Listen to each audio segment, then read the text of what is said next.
So our last section in chapter 5 is looking at organisational culture. So what do we mean by organisational culture? Essentially, it's the invisible stuff that you might call like the vibe in an organisation, and it's normally abbreviated as in the quote, the organisational culture is the way we do things around here. And so it becomes that sort of embodied ways of working that people just naturally start to attune to as they encounter and start to work with an organisation. And it evolves over time, but it also can be shaped by some of the decisions that organisational leaders make, and also by the structure of the organisation. It impacts the culture. And I'm sure you can imagine that, you know, in organisations, if we think again of our spectrum between that highly hierarchical mechanistic view compared to the organic way of working, that it's going to impact the organisational culture in quite specific ways. With the more mechanistic way, you know, people feeling much more disempowered, and in the organic one, people can tend to feel more empowered, but they also may feel more lost because they haven't got those strict directions that are guiding what they need to do. And so one isn't necessarily better than the other, it's just what's more appropriate.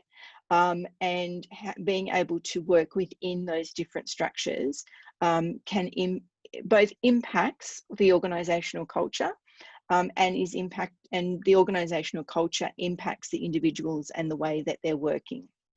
And so culture is described as both perceived, so it's how people view the organisational culture, so how people will actually describe it. And we know that we have an actual culture and a strong culture when people will describe it in the same kind of way.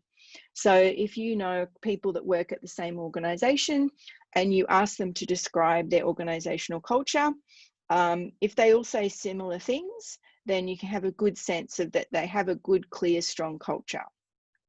And there may be different subcultures in organisations as well, right? So you may have different departments that have slightly different cultures, and that may be good or it may be bad, right? So in the creative industries, you know, if you're, say, working in a record company, it might be quite a good idea that if your admin and, say, legal and accounting team have, you know, fairly rigid, hierarchical, very structured ways of working, and the more A&R departments might be more loose in terms of their organisational culture. They may be less formal because they've got fewer rules and they need to work more creatively. Whereas the, say, accounting team, well, we probably don't want them playing too fast and loose with the rules and making things up as they go along. We probably want them to be doing things, you know, by the book so that we're not going to end up in any legal trouble. And so, but also being able to have an effective integrated organisational culture that where those different subgroups can work together and they don't end up with a cultural clash can be important as well. So how people perceive the culture is how they describe it. And then, yeah, as this next section indicates, it is described, and then the degree to which it is shared.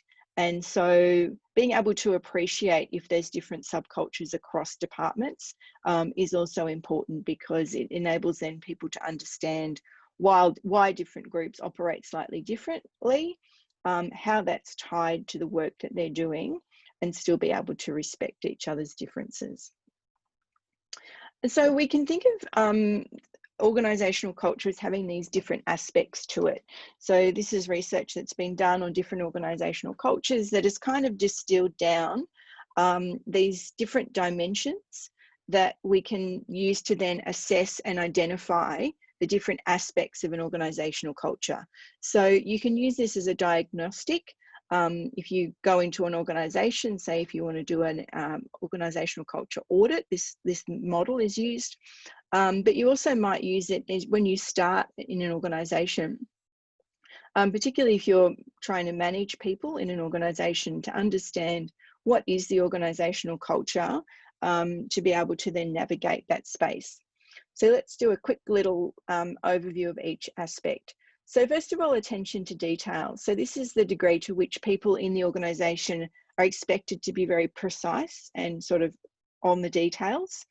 Often in the creative industries, there's a bit of a balancing act here, right? So something like, you know, if you're a hospital and you're doing surgery, probably attention to detail is going to be very highly required. Whereas if you are in, you know, if you're making burgers, there'll be a degree of attention to detail that's required in terms of how much it, you know, is expected to be standardized across each burger that you make.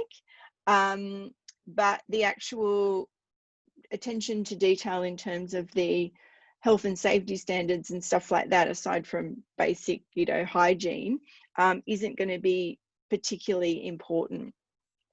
And so say something like with a festival, your attention to detail is kind of going to be different at different levels, because you're going to need to think much more big picture. You're probably not going to be too detailed with analysis and stuff like that, but there will be aspects of the job where attention to detail is going to be important. Say, for example, in, you know, like you're going to need to be able to analyze, say, and be fairly precise about how much beer you're going to need to order for the event, so that you're either not left with heaps over at the end or you don't run out. You're probably going to need to have attention to detail when it comes to things like, you know, flight bookings, to make sure that, you know, all the band is going to be booked, have got tickets, stuff like that.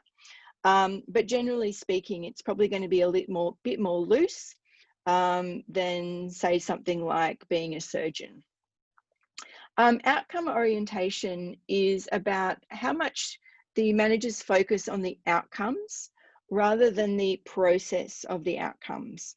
So what we mean by this is that it might be that, you know, say if you're a band manager, the focus is much more on about building the audience, getting the release out there, rather than actually how that is done.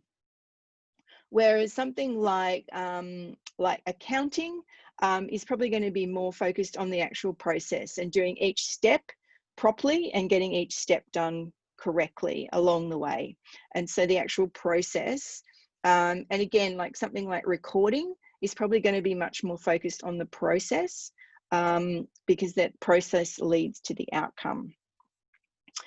People orientation is more about how much people are interested, or the degree to which management is focused on how people feel in the organisation and the impacts of decisions on them, as opposed to what we would call task oriented, which is much more about, well, that is what it is, you don't need to worry about its impacts on people. It's much more about getting the job done, rather than the collaboration and how people feel within the organisation. The team orientation is much more around the degree to which the organisation focuses on teamwork and collaboration rather than individuals. So, for example, say like if you are work on the stock exchange and you're a brokerage organisation, probably it's not going to be very team oriented. It's going to be much more about the performance of each trader. And sometimes they might even be competing with each other rather than working as a team. In the music sense, I would say that most organisations will probably have a fairly high team orientation, but they may also have an orientation more towards the artists. And so the focus is on the artist and working for the artist and cultivating the artist's career, whereas rather than actually on cultivating the team and the outputs of the team. The next aspect of organisational culture is the level of aggressiveness, and you'll start to see here that some of these are similar to when we looked at cultures in terms of global cultures, and aggressiveness was one of the kind of international culture aspects. So this was when they were looking at the degrees to which people were happy to be assertive and competitive. rather than cooperative and, sort of more oriented towards keeping people happy rather than asserting what they want done. And so different organisations in the music industry might have different levels of this, and it might depend on where they sit within the industry as well. So typically record companies have a bit of a reputation for being much more, competitively oriented and much more about breaking artists and competing out in the marketplace. Whereas organisations like maybe probably booking agents can be quite an aggressive in the sense of quite competitive because they're trying to just secure their acts and it's all based on their performance. But anything that where you've got more partnerships happening, so maybe more like festivals and events where people are working more collaboratively, it's not going to be as competitive or as aggressive in those different organisations. Stability is much more around how much does the organisation favour keeping things stable and secure rather than risk-taking and change. Yeah. So in the music industry, again, because we're in an environment that is often quite unstable, subject to a lot of change, very dynamic. Chances are that in most organisations in the music industry, stability isn't going to be a very strong drive. People are going to probably be much more dynamic and happy to respond and change based on what is needed. Although as the organisation gets bigger, the need for stability grows because there's more complexity, there's more people doing more things, so the need to maintain stability grows.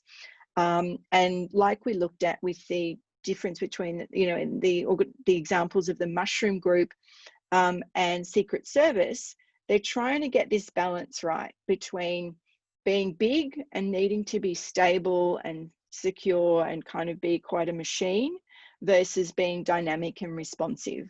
And so that's part of their strategy around why they want to maintain those smaller independent organizations, because it helps them not have to become and develop an organizational culture that is more oriented towards stability and control.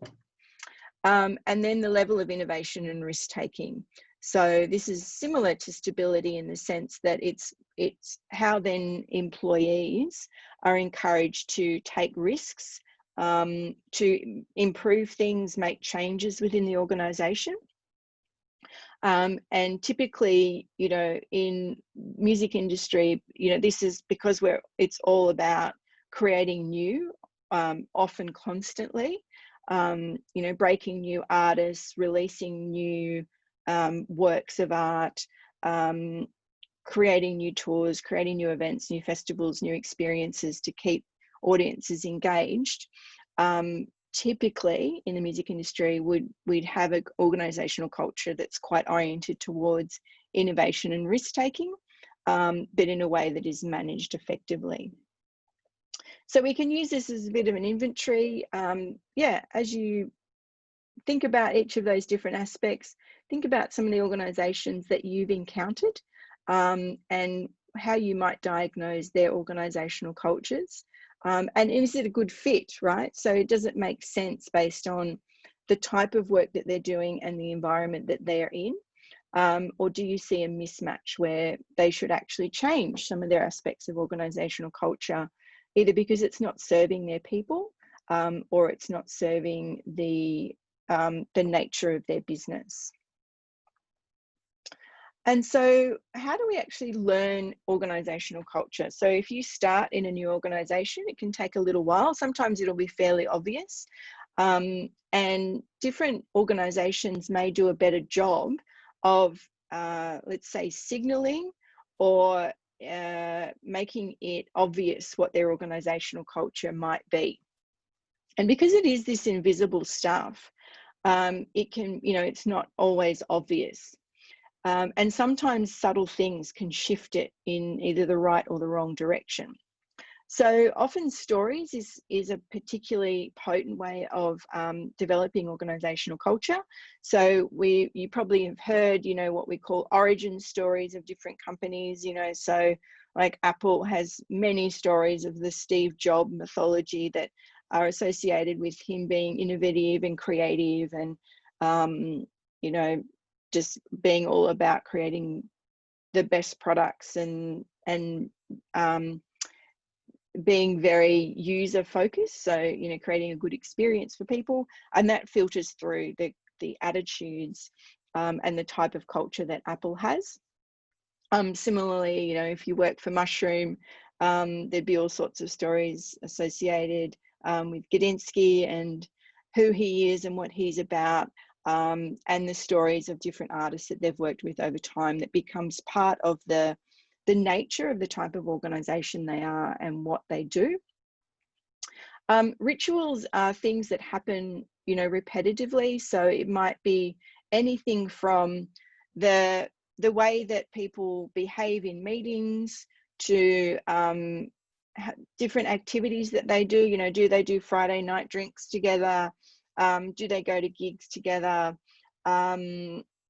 Do they just, how do people treat each other in day-to-day activity? You know, if it's very formal and hierarchical with a lot of deference, that's going to result in a different type of culture than people who are much more, you know, if people behave in a much more relaxed and informal way, that's obviously going to filter through and become part of the culture. We then have material symbols or artifacts. So these are the actual things that you can see. And so, you know, if you walk into a record company, typically you would see, you know, photos of albums that have done well, or artists, or different symbols that illustrate the type of organization they are. So they might have gold records on the walls. They might have awards that they've won, these kinds of things that help signal what the organization is about and what is valued in that organization.